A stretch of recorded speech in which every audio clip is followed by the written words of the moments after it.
இப்போ நம்ம பார்க்க போற இந்த உண்மை சம்பவம் சாதாரணமா நீங்க கடந்து போற ஒரு கிரைம் ஸ்டோரி கிடையாதுங்க. இது ஒத்த நாட்டையே தூங்க விடாம பண்ணும் ஒரு இரண்ட மர்மம். வெளியில பார்த்தா ரொம்ப அமைதியா இருந்த ஒரு சின்ன கிராமம் எப்படி சில நாட்களுக்குள்ள இந்தியா முழுக்க நியூஸ் சேனல்கள்ல தொடர்ந்து ஒலிக்க ஆரம்பிச்சது.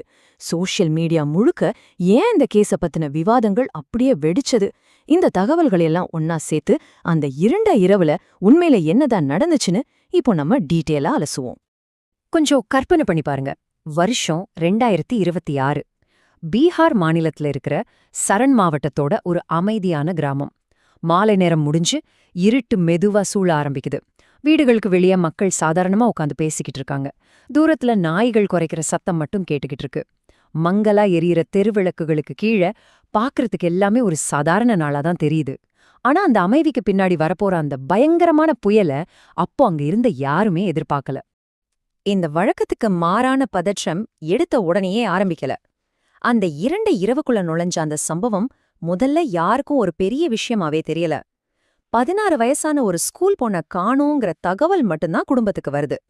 ஆரம்பத்துல பக்கத்துல இருக்கிற ஃப்ரெண்ட்ஸ் வீட்டுக்கு போயிருப்பா, இல்லன்னா சொந்தக்காரங்க வீட்ல இருப்பா, கொஞ்ச நேரத்துல வந்துருவானுதான் ரொம்ப சாதாரணமா நினைச்சாங்க.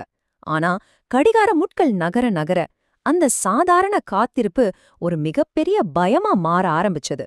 மாலை நேரம் மெல்ல இருள் ஆரம்பிக்குது. சிறுமிய காணலங்கிற நிஜம் குடும்பத்துக்கு உரைக்குது. இரவு நெருங்க நெருங்க குடும்பத்தோட பயம் உச்சத்துக்கு போகுது. ரொம்பவே பதற்றமான ஃபோன் கால்ஸ், சொந்தக்காரங்களுக்கு தகவல், நண்பர்கள்கிட்ட விசாரணைன்னு அந்த கிராமத்தோட தெருக்கள் முழுக்க தேடல் வேட்ட ஆரம்பமாகுது. நள்ளிரவு நேரம்.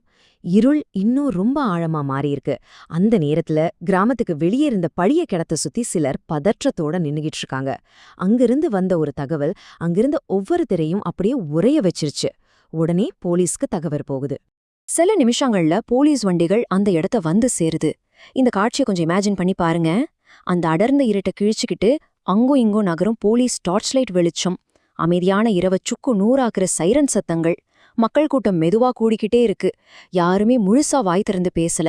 ஆனா அங்க கூடியிருந்த ஒவ்வொருத்தரோட முகத்திலையும் ஒரே ஒரு கேள்வி மட்டும் பயமா தெரிஞ்சது. அந்த இரவு உண்மையில என்ன நடந்துச்சு? விசாரணை ஆரம்பிச்ச முதல் நாள்ல இருந்தே அந்த கிராமத்தோட முகமே முழுசா மாறிப்போச்சு. வழக்கமா அமைதியா இருந்த தெருக்கள் இப்ப போலீஸ் வண்டிகளால நிரம்பியிருக்கு. ஒவ்வொரு வீட்லயும் விசாரணை, ஒவ்வொரு மனுஷங்க கிட்டயும் கேள்விகள். போலீஸ் எந்த அளவுக்கு தீவிரமா களத்துல இறங்குனாங்கன்னு அவங்களோட ஆக்ஷன்ஸ்லயே தெரிஞ்சது. Digital evidence, mobile usage analysis, சாட்சிகளோட வாக்குமூலங்கள், கால் ஹிஸ்டரின்னு எல்லாத்தையும் இன்வெஸ்டிகேஷன் டீம் அலச ஆரம்பிச்சாங்க. அந்த இரவு நடந்த ஒவ்வொரு மூமெண்ட்டையும் ஒரு டைம் லைனா மாற்றி அமைக்க அவங்க கடுமையா முயற்சி பண்ணாங்க. இப்போ எல்லார் மனசுலயும் இருந்த ஒரு பெரிய கேள்வி, இந்த குற்றத்துக்கான உண்மையான காரணம் என்ன? இது நல்லா பிளான் பண்ணி நடந்த குற்றமா, இல்ல கிராமத்து பகையா, தனிப்பட்ட முன்விரோதமா, இல்லனா இது ஒரு ரேண்டமான அட்டாக் தானா? இப்படி பல கோணங்கள்ல அதிகாரிகள் விசாரணையை நடத்தினாங்க.